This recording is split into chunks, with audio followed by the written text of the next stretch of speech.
The truth is, you don't have anything to give that you don't have. So you have to keep your own self full. That's your job. That your real work is to figure out where your power base is and to work on the alignment of with the real reason why you're here. That's the number one thing you have to do, is to work on yourself and to fill yourself up and keep your cup full. Keep yourself full. I consider it a compliment that I am full of myself, because only when you're full, I'm full, I'm overflowing, my cup runneth over. I have so much to offer and so much to give. And I am not afraid of honoring myself. You know, it's miraculous when you think about it.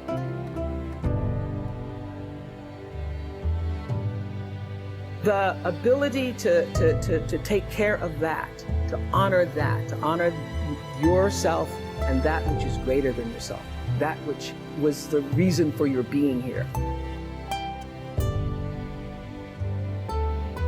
Because only through that do you have the ability to offer yourself, your whole self, your full expression of who you are.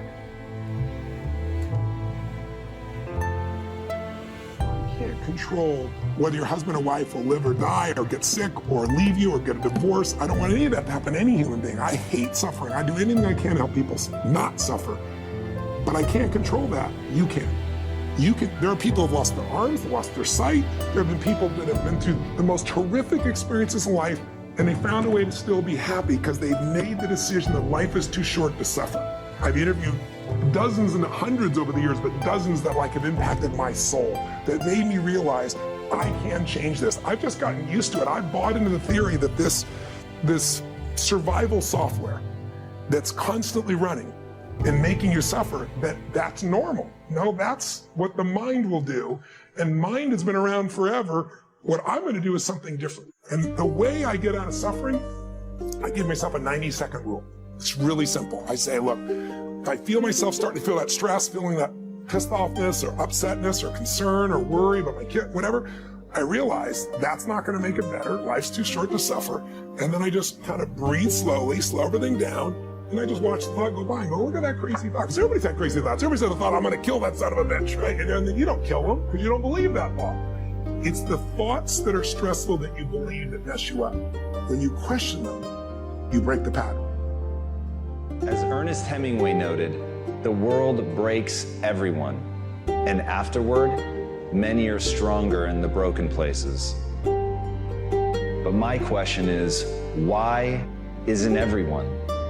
To me, it comes down to the strategies that you use. There really isn't anything objectively good or bad. There isn't anything that happens to you that can't be overcome. There isn't anything that could happen to you, anything that when you turn inward, you can't find a reason to overcome. You can't find a way to put those pieces back together, and that becomes your job. It becomes literally up to you whether you're going to sit and wallow and woe is me, because what happened, happened, and there's no way to take it back. But how you respond, what you bring to that table, whether you meet fire with fire, whether you meet that adversity with falling apart, becoming weaker in the areas that broke, or you bind them and mend them, and it becomes like a weld that literally makes you stronger, is a choice. And it's a choice only you get to make.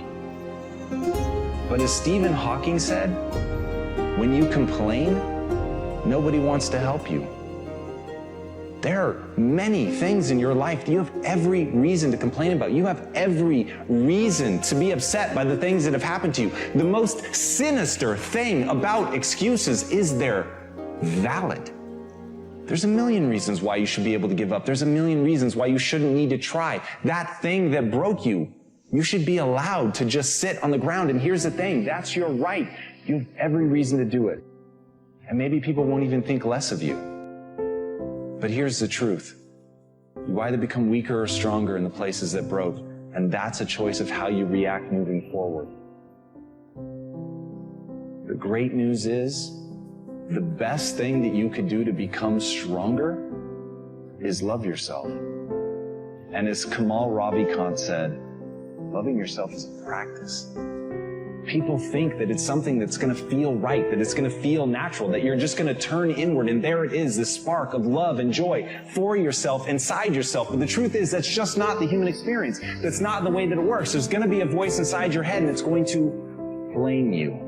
It's going to say that it's your fault. And no matter how many times people on the outside tell you that that is not true, that this thing happened to you, that it isn't you, it doesn't define you, there will be a voice that's going to tell you that it does. And that's where you have to fall back on process. That's where you have to realize that you literally have to practice loving yourself and that it's okay, that no matter what happened, there is absolutely nothing that invalidates that you're worthy of your own love.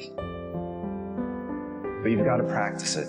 You've got to be willing to do it. You've got to be willing to put in the reps. You've got to know that it's not going to feel right, but you've got to know on the other side of that is a vision of your life where you actually do love yourself. Because you took the time to say it. You took the time to practice it. You took the time to sit there and feel stupid and say that you love yourself. And sometimes just putting in the work is what you need to do to get strong. So put in the work.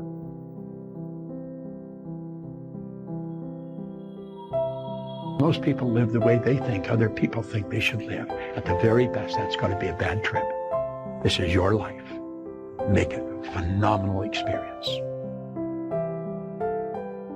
Greatness is not this wonderful, esoteric, elusive, God-like feature that only the special among us will ever taste.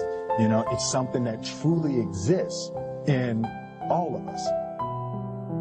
You and I have an image of ourselves. It's how we see ourselves. I know there's a reflection come back from the mirror. I can see me. That's a reflection of my physical being. But that's not how I see me. I see me in my mind. And it's based on information that I have on me. Some people have a lot of false information, so they've got a very false self-image. Anything that you're going to do is dependent on how you see you. If you can teach people to stand up in the face of the things they're afraid of, they get stronger. And you don't know what the upper limits to that are, because you might ask yourself, like, if for 10 years, if you didn't avoid doing what you knew you needed to do, what would you be like? There's no reason to have a plan B because it distracts from plan A. He who says he can and he who says he can't are both usually right.